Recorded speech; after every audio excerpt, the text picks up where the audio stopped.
Hello बच्चों, let's read this question. The question says emulsification refers to. तो यहाँ पे हमें पूछा गया है इमल्सिफिकेशन के बारे में कि इमल्सिफिकेशन आपकी क्या होती है।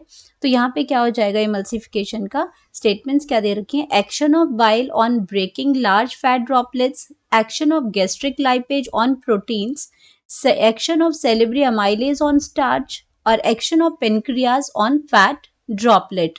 तो यहाँ पे आपका क्या है कि आपका इमल्सिफिकेशन आपका पर्टिकुलरली क्या है, कि इसको किसको बोलते हैं इमल्सिफिकेशन। तो यहाँ पे अगर हम बात करते हैं सबसे पहले अपने की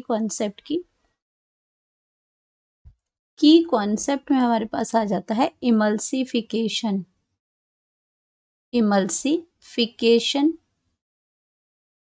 ऑफ इमल्सिफिकेशन। तो इमल्सिफिकेशन एक्चुअली ये टर्म्स जो आती है वो इमल्सिफिकेशन हम किसके लिए करते हैं। तो इमल्सिफिकेशन जो प्रोसेस है, ये क्या प्रोसेस है। तो emulsification is a process, emulsification is a process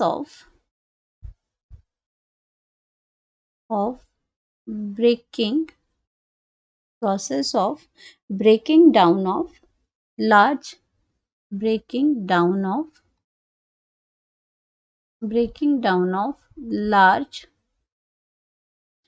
जो आपके फैट ड्रॉपलेट्स होते हैं, जो आपका लार्ज जो फैट ग्लोब्यूल्स हैं या फैट ड्रॉपलेट्स हैं। तो फैट ग्लोब्यूल्स जो हैं, जो लार्जर पार्ट्स हैं, जो फैट ग्लोब्यूल्स हैं, तो इनको हम क्या कहते हैं, इनटू स्मॉलर ग्लोब्यूल्स।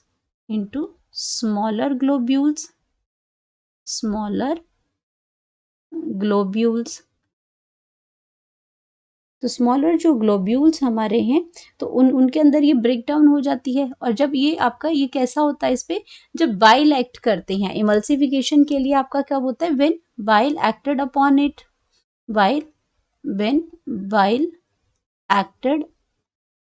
इट, तो क्या हो जाएगा, ये आपकी इमल्सिफिकेशन हो जाएगी। अब फैट्स जो हैं, बड़े जो फैट ग्लोब्यूल्स हैं वो स्मॉलर फैट ग्लोब्यूल्स में कन्वर्ट हो जाएंगे। और जब आपके जो स्मॉलर जो ग्लोब्यूल्स होते हैं, उनके ऊपर क्या हो जाता है, फिर जो आपके पेनक्रियाटिक जो एंजाइम्स हैं वो इजीली क्या करती हैं, एक्शन कर सकती हैं ऑन, इस पे क्या होता है, ऑन स्मॉलर ग्लोब्यूल्स और माइसिलीज, उनको हम क्या कहते हैं, माइसिलीज भी कहते हैं। Micelles on globules, pancreatic enzymes, pancreatic जो एंजाइम्स हैं कैन एक्ट इजीली, उसके ऊपर अच्छे से वो काम कर पाती हैं। जब लार्जर फैट ड्रॉपलेट्स होते हैं, ज़्यादा बड़े ग्लोब्यूल्स होते हैं, तब वो जो एंजाइम्स हैं इतना अच्छे से काम नहीं करते हैं। लेकिन जब बाइल उसको ब्रेक डाउन कर देता है, उसकी पर्टिकुलर इमल्सिफिकेशन कर देता है, तो फिर वो स्मॉलर ग्लोब्यूल्स के ऊपर पेनक्रियाटिक एंजाइम्स है वो बहुत अच्छे से वर्क कर सकती हैं उसके ऊपर। तो हमारे पास क्या आ जाएगा, वो अपनी ऑप्शंस को देखते हैं कि emulsification refer to action of bile on breaking large fat droplets. तो उसको ड्रॉपलेट्स को हमने ग्लोब्यूल्स लिखा, तो ये आपका ऑप्शन बिल्कुल करेक्ट है। अब action of gastric lipase on protein, तो ये इमल्सिफिकेशन नहीं है। लाइपेज फैट्स पे वर्क करती है, प्रोटीन्स पे नहीं। प्रोटीन पे वर्क करने के लिए lipase not worked on the, lipase work on, lipase acted upon lipids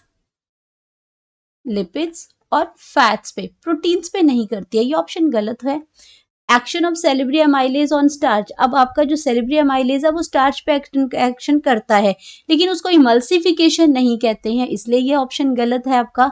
action of pancreas on fat droplets, तो फैट ड्रॉपलेट्स पे एक्शन जो है वो पेनक्रियाज करता है जब वो स्मॉलर ग्लोब्यूल्स है, लेकिन वो करता है इमल्सिफिकेशन के बाद। तो इमल्सिफिकेशन फर्स्ट स्टेप है जहाँ पे बाइल के थ्रू जो आपके जो लार्जर फैट ड्रॉपलेट्स हैं वो ब्रेक होते हैं। तो इसलिए यहाँ पे भी इमल्सिफिकेशन के लिए ये रेफर नहीं करता है, इमल्सिफिकेशन होने के बाद ये वर्क करता है। तो हमारे पास जो करेक्ट ऑप्शन हमारी आ जाएगी, वो करेक्ट ऑप्शन है action of bile on breaking large fat droplets. तो यहाँ पे हम लिख सकते हैं अपना करेक्ट ऑप्शन। करेक्ट ऑप्शन, तो करेक्ट ऑप्शन हमारे पास आ जाएगा A. Hope you understood it well, best of luck.